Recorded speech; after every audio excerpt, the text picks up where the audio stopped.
Kapag ang uhaw ay napapagkamalan yung gutom, malaking problema na yan.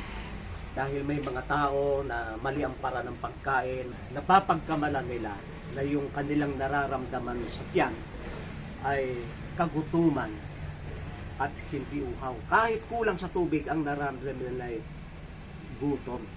Kaya na para matiyak na yung nararamdaman ninyo yung gutom, ang inyong gagawin, kukuha kayo ng tubig at iinumin ninyo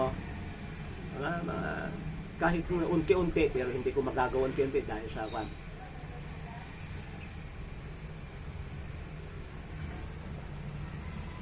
Yan. Isang baso, iinumin nyo ng isang beses o dalawang beses. Maghihintay kayo ng 15 minutes.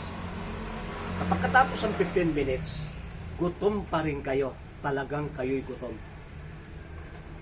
Pero pagkatapos ng 15 minutes ay hindi kayo gutom, uhaw lang yung nararamdaman nyo sa tiyan na parang gutom, hindi talaga kayo gutom.